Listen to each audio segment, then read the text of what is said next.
우리 그냥 시원하게 용서를 해주시면 되지 왜 꼭 이런 복잡한 것을 알아야 됩니까? 예수 믿으면 구원받는다 이 한마디면 다 되는 거 아닙니까? 여러분 그렇지 않아요? 예수 믿으면 복 받습니다. 예수 믿으면 구원받습니다. 이거 한마디면 되지 뭘 그렇게 알아야 될 게 많아 이렇게 생각하는 분들도 있겠죠. 또 예수 믿으면 구원받는다 그러면 구약의 성도들은 어떻게 구원을 받았습니까? 이런 의문도 생길 수 있죠. 또는 이순신 장군이나 또 세종대왕 같은 분들 우리가 존경하는 이분들 정말 존경할 만한 분들인데 복음을 듣지도 못했고 복음을 알지도 못했던 이런 사람들은 다 그러면 지옥에 갔습니까? 이런 질문하는 분들도 많이 있습니다. 그래서 이 그리스도의 직분과 지위에 대해서 우리가 질문을 하나하나 해나가면서 우리 속에 떠오르는 이런 여러 가지 질문들이 해결되는 시간이 될 줄 믿습니다. 자, 그래서 23번째 질문은 그리스도의 직분과 지위에 대한 전체적인 조망입니다. 세부적으로 들어가기 전에 어떻게 이것들이 구성되어 있나를 알아보는 것이기 때문에 오늘 잘 배우고 나서 그 다음에 이제 24번째부터 28번째까지 그리스도의 직분과 직위에 대해서 우리가 해나갈 때 훨씬 이해가 빠를 겁니다. 23번째 질문 우리 함께 읽겠습니다. 시작! 그리스도께서 우리의 구속자로서 무슨 직분을 행하십니까? 우리의 구속자로서 무슨 직분, 어떠한 직분을 행하시는 것입니까? 그러니까 구속자로서 하시는 일이 무엇입니까? 이제 이런 질문이죠. 자, 답을 함께 읽겠습니다. 시작! 그리스도께서는 우리의 구속자로서 선지자와 제사장과 왕의 직분을 낮아지고 높아지신 두 지위에서 행하십니다. 이게 사실은 학생들용이에요. 소요리 문답이. 대요리 문답은 좀 이렇게 성장한 사람들, 또 공부를 좀 하는 사람들, 이런 사람들이 하는 건데 제가 볼 때 소요리 문답도 만만치 않습니다. 여러분들이 못 들어봤던 표현들이 많이 있잖아요. 그렇죠? 낮아지고 높아지신 두 지위는 또 무슨 뜻일까? 또 선지자와 제사장과 왕의 직분이라는 것은 무엇일까? 들어보신 분, 손 들어보세요. 나는 그래도 이 정도는 들어봤어. 그리스도는 선지자와 제사장과 왕의 직분, 이 삼중직을 행하셨다는 걸 아시는 분. 우리 장로님 한 분뿐이신가요? 네. 자, 이 중요한 건데 이 부분에 대해서 좀 우리가 자세히 살펴보겠습니다. 우선 선지자는 사도행전 3장 21절부터 22절까지 말씀 보면서 우리가 한번 생각해 볼게요. 함께 읽겠습니다. 시작! 하나님이 영원 전부터 거룩한 선지자들의 입을 통하여 말씀하신 바 만물을 회복하실 때까지는 하늘이 마땅히 그를 받아들이라. 모세가 말하되 주 하나님이 너희를 위하여 너희 형제 가운데서 나 같은 선지자 하나를 세울 것이니 너희가 무엇이든지 그의 모든 말을 들을 것이라. 아멘. 이렇게 말씀하셨대요. 모세가 뭐라고 얘기했냐면 주 하나님이 너희를 위하여 너희 형제 가운데서 나 같은 선지자를 하나 세울 것이라는 거예요. 그럴 때 너희는 무엇이든지 그의 모든 말을 들어야 된다 이렇게 얘기했습니다. 나와 같은 선지자.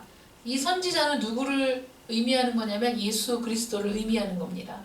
예수님은 주 하나님이 세우신 선지자로서의 직분을 감당했는데 왜 선지자의 직분을 행해야 되느냐? 왜 선지자의 직무를 감당해야만 하느냐? 그리스도가 이 부분에 대해서 더 자세하고 더 깊은 것은 우리가 다음에 이 선지자라는 항목 하나만 가지고 우리가 쭉 나누어 볼 건데 여러분 구약 시대에는 하나님께서 누구를 통하여 말씀하셨습니까? 선지자를 통해서 말씀하셨습니다. 아브라함도 선지자입니다. 이삭도 선지자입니다. 야곱도 선지자로서 역할을 했습니다. 족장이고 선지자였어요. 또 제사를 드려서 하나님께 올려드린 제사장의 역할도 하기는 했지만 선지자라고 봅니다. 선지자는 하나님께 말씀을 받아서 말씀을 선포하고 말씀을 전하는 역할이 선지자의 역할인데 이 선지자들을 바라보면서 예수님의 역할에 대해서 보게 하신 거예요. 하나님께서. 하나님이 장차 우리에게 보내주실 참 선지자 그 메시아도 이 지금 우리가 눈에 보는 이 선지자들처럼 하나님의 말씀을 이 땅에 선포하시겠구나. 이걸 보는 거예요. 그래서 하나님의 말씀을 선포할 선지자. 하나님은 영원 전부터 거룩한 선지자들의 입을 통해서 말씀을 해오셨어요. 그리고 마지막 날에 하나님의 아들 예수 그리스도는 이 세상의 마지막 선지자로서 하나님께서 우리에게 하시고자 하는 모든 말씀을 다 전하실 거예요. 그래서 우리 주님이 이 세상에 딱 오셔서 처음에 공생애를 시작할 때 하신 말씀이 뭔지 아십니까? 회개하라, 천국이 가까이 왔느니라. 이 말씀이셨거든요. 여러분, 이 회개하라, 이 말씀은 구약에 있는 선지자들이 대체로 선포하는 말씀이었어요. 회개하라, 회개를 촉구하고 하나님께 돌아와라, 하나님께 돌이켜라. 그 말씀들을 선포한 것이 선지자였는데 우리 주님도 공생애를 시작하시면서 회개하라, 천국이 가까이 왔느니라. 천국 복음을 전하셨죠. 그 다음에 우리 주님께서는 제사장의 직분을 또 감당하셨어요. 제사장으로서의 직분을 감당하셨는데 우리 히브리서 4장 14절 말씀 함께 보겠습니다. 시작. 그러므로 우리에게 큰 대제사장이 계시니 승천하시니 곧 하나님의 아들 예수시라. 우리가 믿는 도리를 굳게 잡을지어다. 아멘. 또 그 밑에 말씀을 함께 읽겠습니다. 시작. 우리에게 있는 대제사장은 우리의 연약함을 동정하지 못하실 이가 아니요 모든 일에 우리와 똑같이 시험을 받으시니로되 죄는 없으시니라. 아멘. 그 다음 말씀 하나 더 보겠습니다. 히브리서 5장 5절부터 6절 말씀 시작. 또한 이와 같이 그리스도께서 대제사장 되심도 스스로 영광을 취하심이 아니요 오직 말씀하신 이가 그에게 이르시되 너는 내 아들이니 내가 오늘 너를 낳았다 하셨고 또한 이와 같이 다른 데서 말씀하시되 내가 영원히 멜기세덱의 반차를 따르는 제사장이라 하셨으니. 자, 말씀 보면 우리 주님이 대제사장, 제사장으로서 그 역할을 하셨다는 것을 알 수 있는데 여러분 어떻게 우리 주님이 대제사장이 되셨을까요? 우리 주님께서는 이 세상에 화목제물로서, 속건제물로서, 속죄제물로서 이 세상에 오셨거든요. 근데 이 세상에 오셨는데 우리 주님께서 하나님의 어린 양으로서 하나님 앞에 드려질 제물이 되셨어요. 모든 진노, 이 세상을 향한 모든 심판, 진노, 모든 형벌이 예수님께 쏟아 부어져서 예수님이 십자가를 지고 죽으실 때 그 십자가에 달려 죽으신 주님은 하나님 앞에서 속죄의 제물로서, 속건 제물로서, 또 화목 제물로서 죽으신 거예요. 근데 예수님이 십자가에 달려서 죽으셨을 때 또 우리 주님은 영으로는 당신의 그 죽음을 가지고 하나님의 성소에 들어가서 하나님 앞에 영원한 제사를 드리셨거든요. 그래서 우리 주님이 제사장입니다. 제사장은 제사를 집례하시는 분이죠. 그러니까 우리 주님은 낮아지심과 높아지심의 의미가 그 십자가라는 것을 볼 때에도 제물되어 낮아지셨지만 그 제물되어 죽으신 그것을 하나님 앞에 가지고 하늘 성소에 올라가서 하나님 앞에 영원한 한 제사를 올려드리는 그 대제사장으로서 영광을 받으신 분이시거든요. 그러니까 우리 주님께서 제물도 되시고 제사장도 되시는 거예요. 그래서 영원한 제사, 영원히 단 한 번에 드려진 그 제사, 완벽한 그 제사를 통해서 우리와 하나님 사이를 화목하게 하시고 우리가 범죄한 모든 일에 대한 속건 제물이 되셨고 우리의 죄를 씻기 위한 속죄 제물이 되어주신 분이 우리 주님이시라는 거예요. 그래서 제사장의 직분을 행하신 분이시죠. 그 다음에 왕의 직분을 행하신 분이십니다. 함께 읽겠습니다. 시작. 이는 한 아기가 우리에게 낳고 한 아들을 우리에게 주신 바 되었는데 그의 어깨에는 정사를 메었고 그의 이름은 기묘자라 모사라 전능하신 하나님이라 영존하시는 아버지라 평강의 왕이라 할 것임이라. 아멘.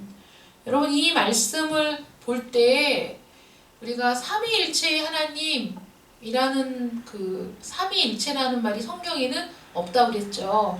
삼위일체라는 말이 없지만 성경을 읽으면 삼위일체 하나님임을 알 수 있다는 거예요. 이 말씀에서도 보세요. 한 아기가 우리에게 났어요. 그 아기는 누구죠? 예수님이시죠. 한 아들을 우리에게 주신 바 되었어요. 하나님이 한 아들을 우리에게 주셨습니다. 하나님의 아들을 우리에게 주셨는데 그 어깨에는 정사를 메었어요. 정사를 메었다는 것은 왕이라는 뜻이거든요. 왕으로 우리에게 그 예수님을 보내셨는데 그의 이름은 기묘자, 모사, 전능하신 하나님, 영존하신 아버지. 이게 누구를 지금 표현하는 거죠? 어느 분을 묘사하는 거죠? 성자 하나님. 그쵸. 성자 하나님이시죠. 성자 하나님, 기묘자, 모사, 전능하신 하나님, 영존하시는 아버지라는 표현을 성자 하나님께 돌리고 있는 거예요. 그러니까 우리가 이 말씀을 보면서 하나님은 한 분이신데 그 한 아기를 우리에게 주셔서 그 아기가 이 세상에 태어날 건데 그 아기의 이름이 뭐냐면 기묘자, 모사, 전능하신 하나님, 영존하시는 아버지, 평강의 왕이라는 칭호를 얻으실 분이라는 거예요. 그러면 예수님도 하나님이시죠. 우리 하늘 아버지도 하나님이시죠. 그런데 하나님은 홀로 한 분이시라고 하시죠.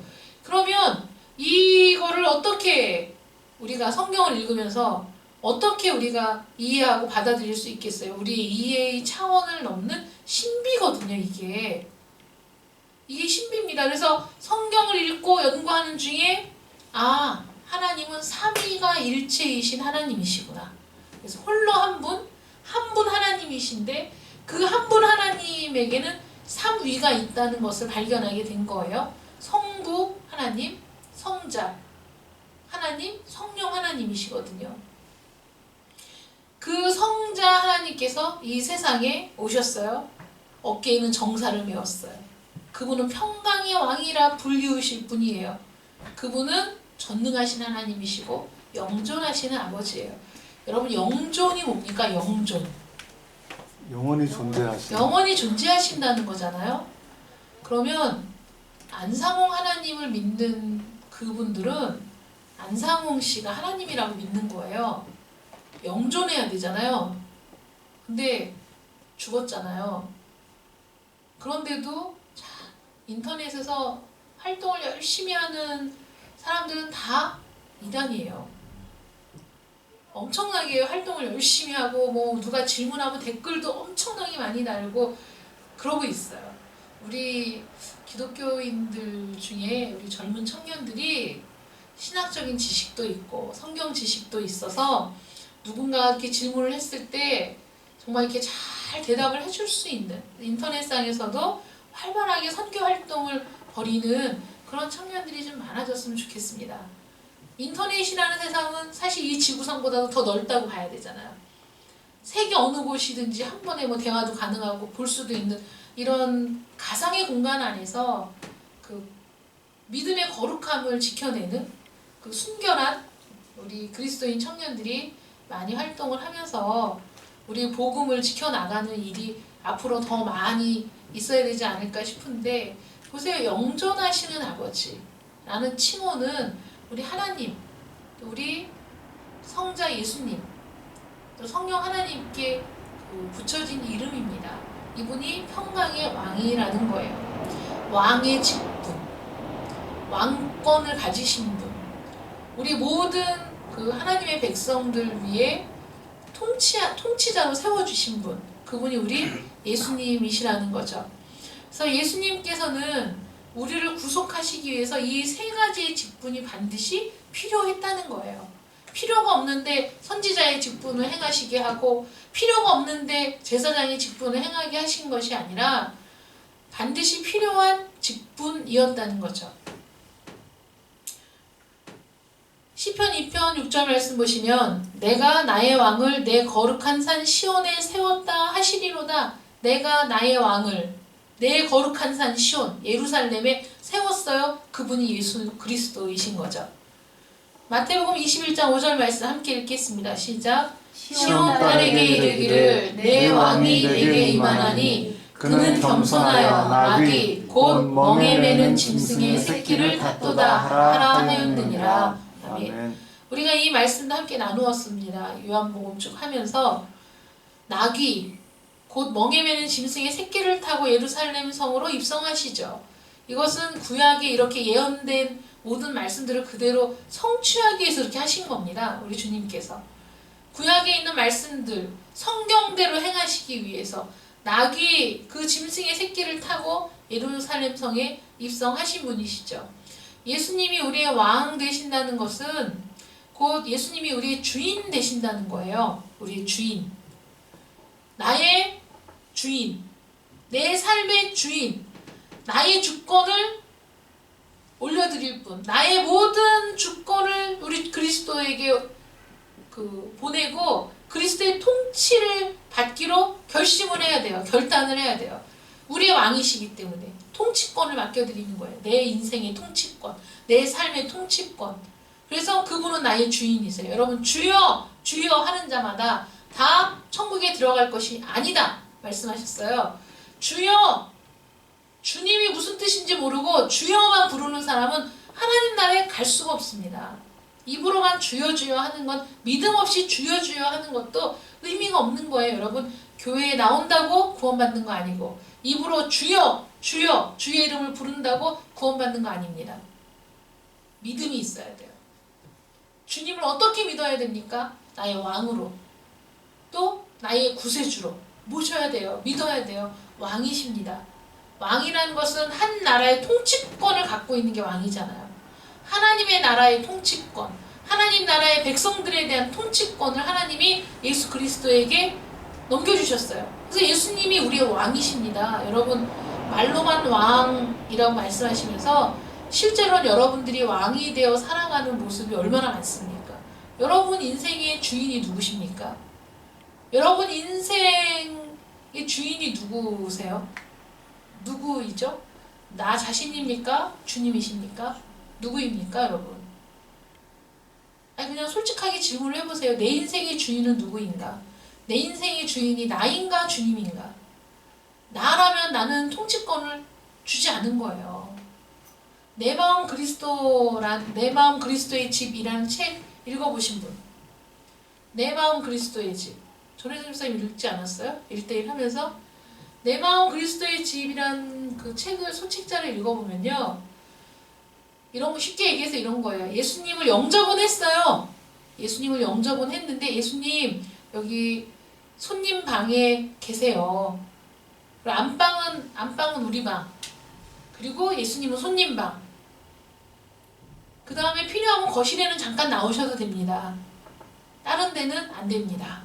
이런 거예요. 예수님을 손님으로 내 마음에 손님으로만 두고 있는 사람이 있어요.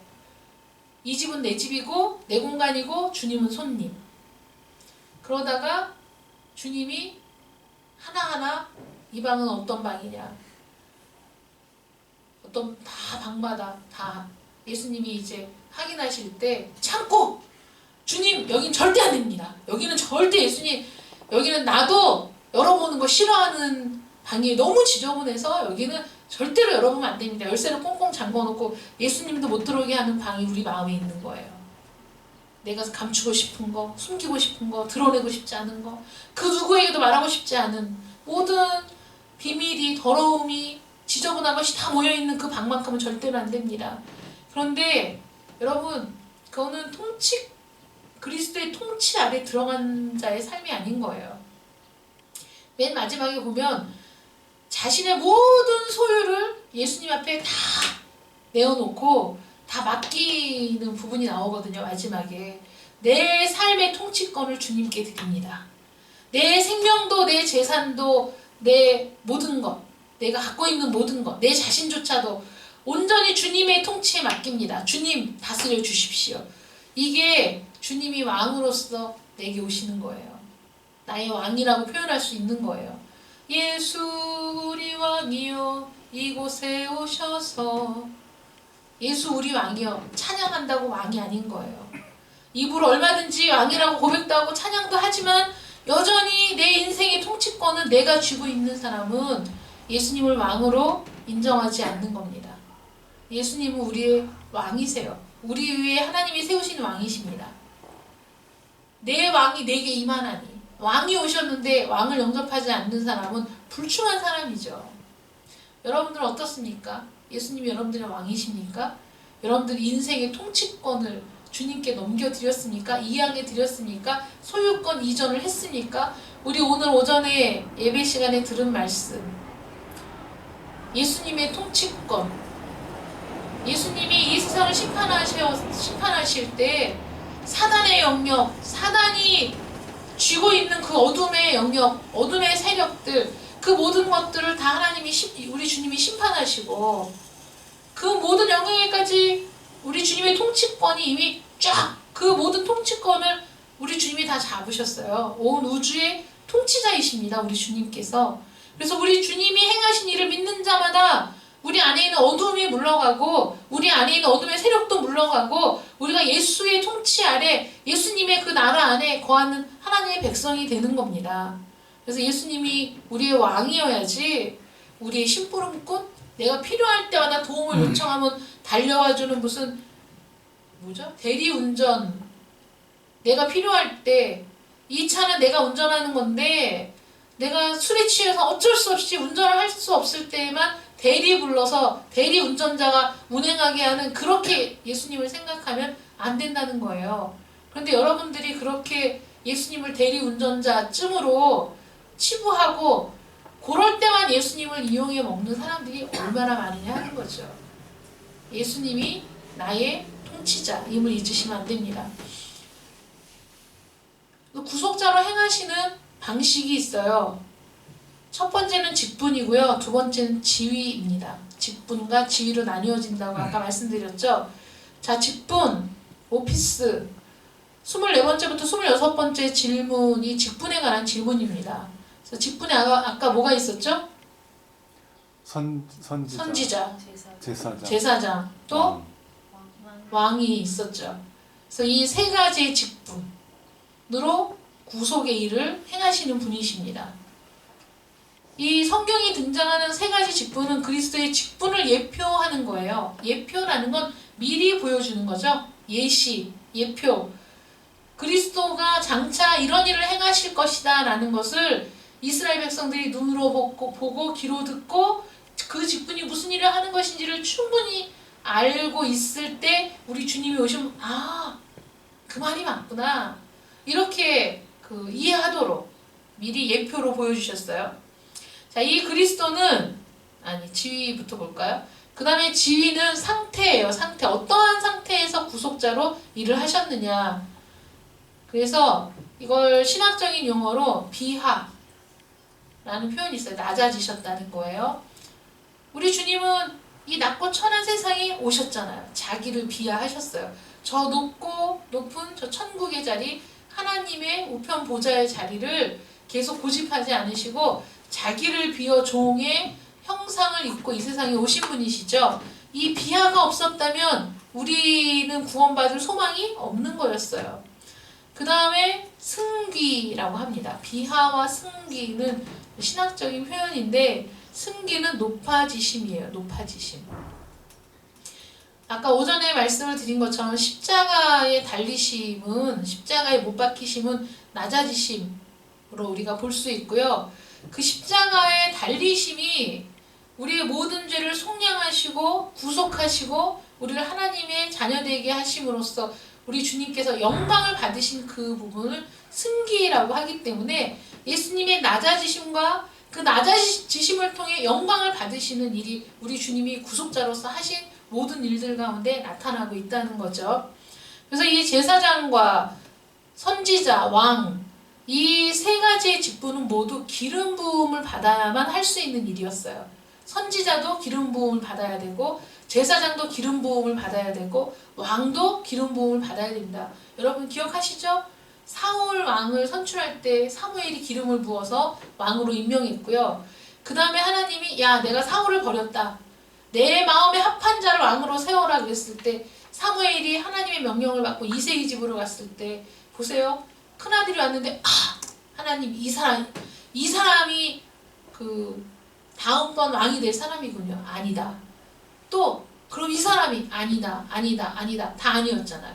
이 집에 아들이 없어? 아, 막내가 말째가 있는데 저 가까이서 양치고 있습니다. 여러분 생각해 보세요. 그 야곱은 형들은 다 양치러 보내고 사랑하는 아들 요셉은 안 내보내고 집에 끼고 있었잖아요. 근데 이세의 집은 희한하게 형들은 다 집에 있었는데 막내가 저 들판에 가서 양을 치고 있었어요.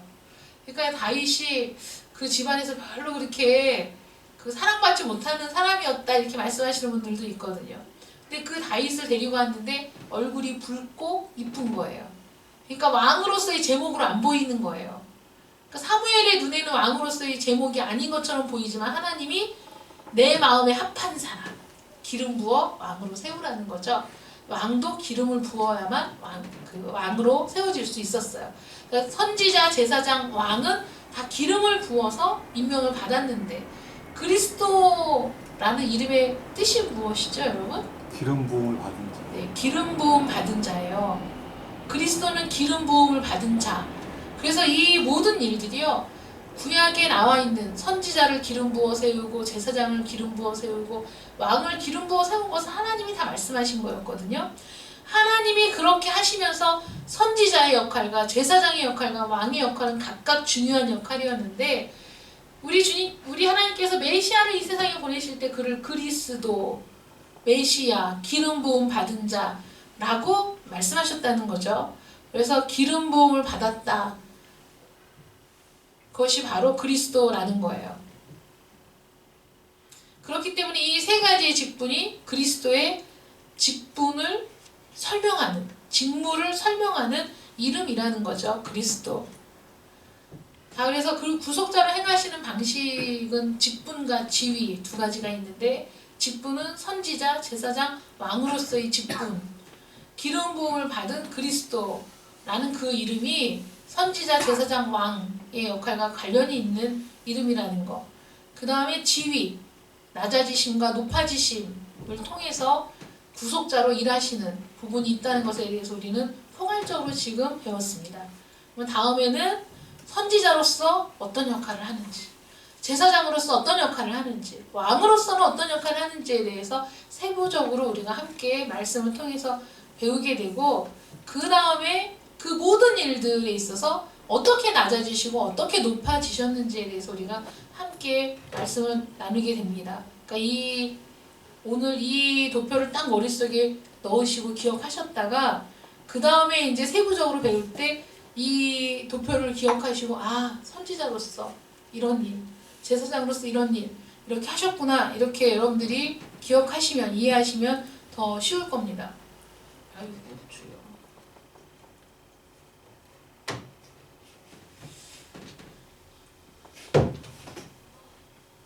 마우스가 잘 안 나타나가지고.